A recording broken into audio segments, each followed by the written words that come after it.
Bukas pa rin ang tahanan ni Mayor Mario Cocoy Salvador sa mga nangangailangan at personal itong makakausap at malalapitan.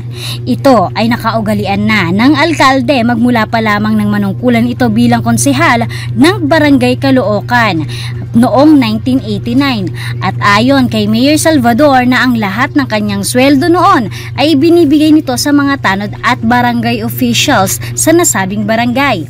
Taong 2004 nang mahalal bilang konsehal ng lungsod at mula naman noon ay binukas na nila ng kanyang misis na si Viring Gripal Salvador ang kanilang tahanan upang mas malawak at komportable ang lugar na pinupuntahan ng mga kapwa San Joseño sa paghingi ng tulong.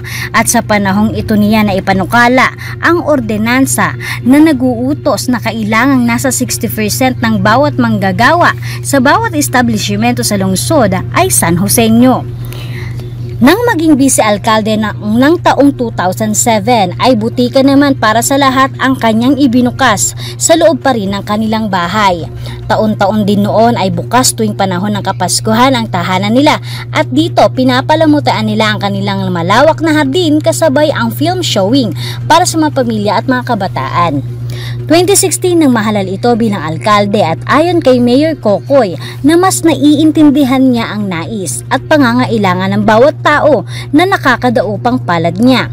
Mas maganda daw ang personal na pakikipag-usap sa mga pinaglilingkurang tao kaysa idinaraan sa mga kawani lamang.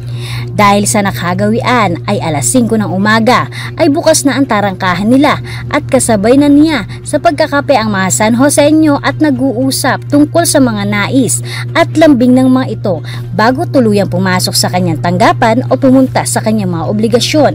Sa ganitong paraan ay nasisiguro ni Mayor Cocoy Salvador na nagagawa niya ang kanyang ipinangakong tungkulin sa mga kalungsod kasama at katuwang si Vice Mayor Ali Salvador.